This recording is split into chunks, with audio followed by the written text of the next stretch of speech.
Hello and welcome. I'm your host Elizibar. We are going to talk about Berserker number 2. Now, this book, contrary to the cover, doesn't feature any fully automatic firearms, or firearms in general, or really swords or maces, but it does have, like, big, prehistoric weaponry. And that's alright. I'm kind of down with that. What's the back look like? Oh, yes. The very dramatic Keanu Reeves face looking at you through the Z and the R. Berserker. Now, I want to say right off the bat, I want to make sure it's clear. I have fun reading this book. There's your review. Um, so we start off basically with him talking to the psychiatrist.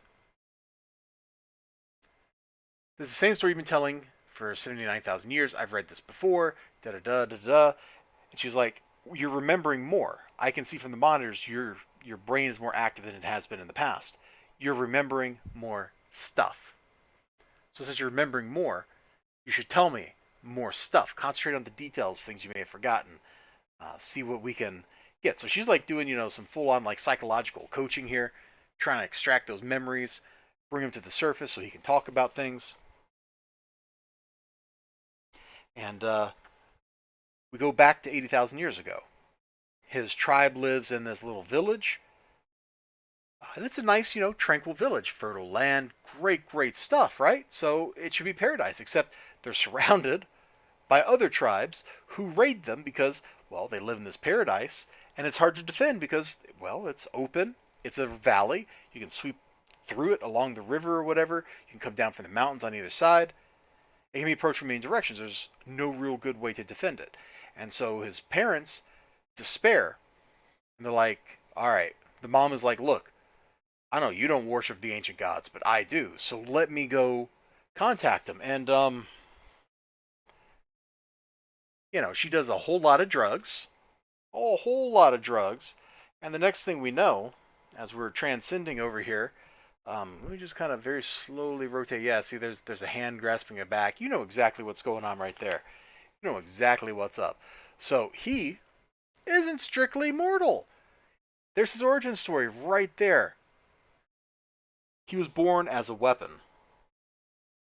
Now, as he grows up, he trains, he fights, he struggles. He discovers he's got that violent aspect. He's got to let out the anger, got to let out the violence. He describes it in here, and this was really slick.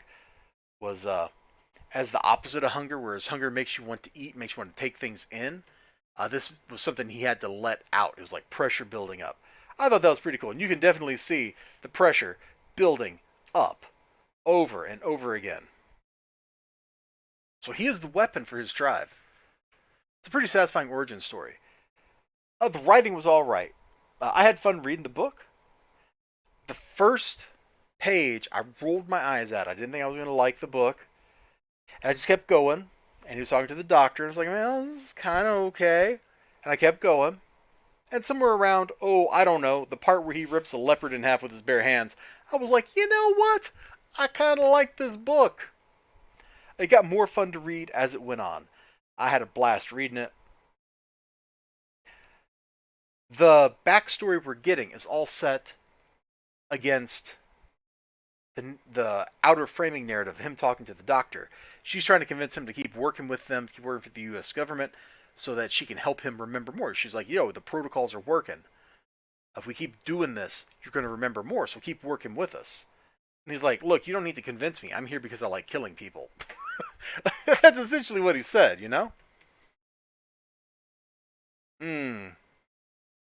So, great stuff.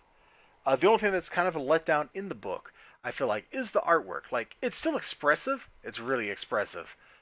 Just look at, like, the faces in this. They're not super detailed right here, but they're great. The face there, it's great. There's a lot of great faces.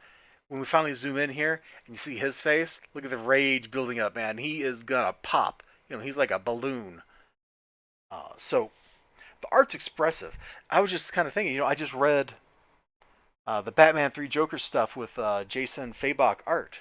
I hope that's how you pronounce his name. And it was gorgeous.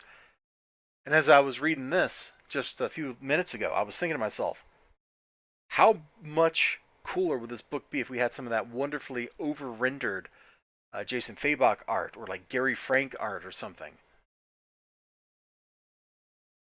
I think I would like kick the book like over the edge, put it up there, as something truly special, as opposed to just something that's a lot of fun. Because as I read this, that's what I feel like is this is just a lot of fun. Now, I know you're looking at this page and you're going, yeah, but, and you're right. There is some really great looking stuff in this, so I'm not really trashing anything. I'm just kind of saying this is good, but it could be better, you know? Anyway, my takeaway is this is fun. I had fun reading it. I'm looking forward to the next issue. So, there you go. You all take care of yourselves. You have a great day. Remember to like, comment, subscribe, all that good stuff. Hope to see you then. Bye-bye.